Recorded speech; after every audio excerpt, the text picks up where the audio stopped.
తిప్పి కొడితే వాడికి 15 ఏళ్ళు ఉండవు. మాస్టర్ని పట్టుకొని కొడుతున్నాడండి. పైగా కొడుతూ కూడా ఇంకా ఎదురు చెప్తూ అరుస్తూ కొడుతున్నాడు. అండ్ పిల్లలు చూస్తా ఉన్నారు. అక్కడ వాళ్ళు వీడియో తీస్తుంటే తీసుకోమని చెప్పి అంటున్నాడు వాడు. అంత ధైర్యం ఎలా వస్తుంది అంటే వాడు తీసుకునే మత్తు పదార్థాల వల్ల. వాడు మత్తు పదార్థాలు తీసుకోవడం, స్మోక్ చేయడం ఈసారి చూసి ప్రిన్సిపల్కి కంప్లైంట్ చేయడంతో ప్రిన్సిపల్ గారు వార్నింగ్ ఇవ్వడంతో వీడికి కోపం వచ్చి సార్ని కొట్టాడు. అంటే తప్పు చేస్తున్నావు అని పెద్దవాళ్ళు చెప్పకపోతే ఎవరు చెప్తారు?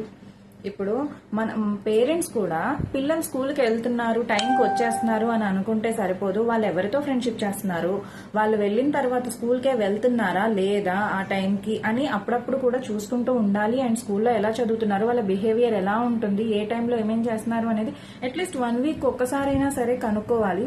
అండ్ ప్రైవేట్ స్కూల్స్లో ఏంటి అంటే ప్రతిదీ కూడా మనకి మెసేజ్ ద్వారా ప్రతిదీ మనకి ఇన్ఫార్మ్ చేస్తారు. 2 టైమ్స్ అటెండెన్స్ వేసినప్పుడు ఆ 2 టైమ్స్ కూడా మనకి మెసేజ్ వచ్చింది పిల్లలు హాజరయ్యారు అని చెప్పి.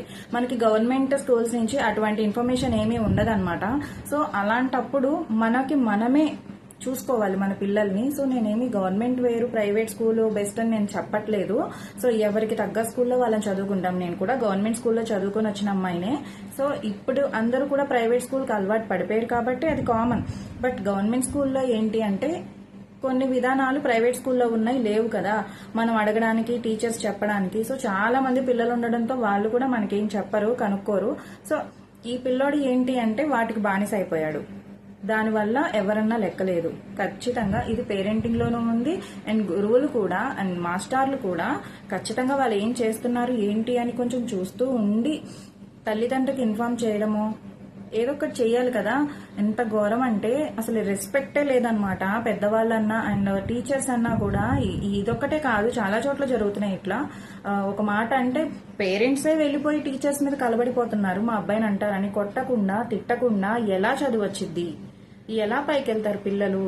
మనం అల్లరి చేస్తే మనం ఒక దెబ్బ వేస్తాం, అదే చదవకపోతే వాళ్ళు ఒక దెబ్బ వేస్తారు. దెబ్బ వెయ్యకుండా అంటూ జరగదు.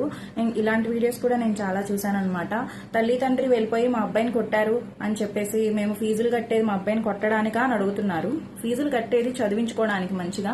అండ్ చదువు ఒకటే కాదు, వాళ్ళకి బిహేవియర్ కూడా ఉండాలి. కాబట్టి మనం ప్రతి విషయాన్ని కూడా టీచర్స్ ని క్వశ్చన్ చేయడానికి ఉండదన్నమాట. నేనేమి అడగను, పిల్లలు అన్ని చెప్తారు వచ్చి. కానీ ముందు నేను వీళ్ళని అడుగుతా, మీరేం చేశారు, మీరేం చేస్తే మిస్ కొట్టారు అనే క్వశ్చన్ మనం చెయ్యాలి ఖచ్చితంగా. వీళ్ళేం చెయ్యకుండా వాళ్ళు ఎందుకు కొడతారు? సో వీళ్ళకి 0 వస్తేనే కొడతారు, అల్లరి చేస్తేనే కొడతారు, పక్కన పిల్లల్ని కొట్టినా కొడతారు. సో కొట్టకుండా అనేది చదువు చెప్పడం జరగదు. దానికే మీరందరూ ఆయన మాస్టర్ల మీద టీచర్స్ మీద పడిపోతే ఇంకా వాళ్ళు చదువు చెప్పాలన్నా భయపడిపోతారు. అప్పుడు మన పిల్లల్ని మనమే ఇంట్లో కూర్చోబెట్టుకుని చదువు చెప్పుకోవాలి. మన పిల్లలు మన మాట వింటారా? నేను ట్యూషన్కి పంపిస్తే చిన్న పిల్లలు, నేను ఒకవేళ వాళ్ళు ట్యూషన్ మానేసిన రోజు హోంవర్క్ చెయ్యండిరా అంటే నువ్వు మా మిస్వా మమ్మీ అని అడుగుతారు వాళ్ళు. సో అందుకే ట్యూషన్ జాయిన్ చేశాను. సో ఈ ట్యూషన్ జాయిన్ చేశాక ట్యూషన్ మిస్ కొడుతుందని కూడా నాకు కంప్లైంట్ చేస్తారు. మీరేం చేశారో అని అడిగితే ఆన్సర్ వచ్చింది అప్పుడు. సో అప్పుడు రెండు మనం టాలీ చేసి వాళ్ళకి ఎక్స్ప్లెయిన్ చెయ్యాలి.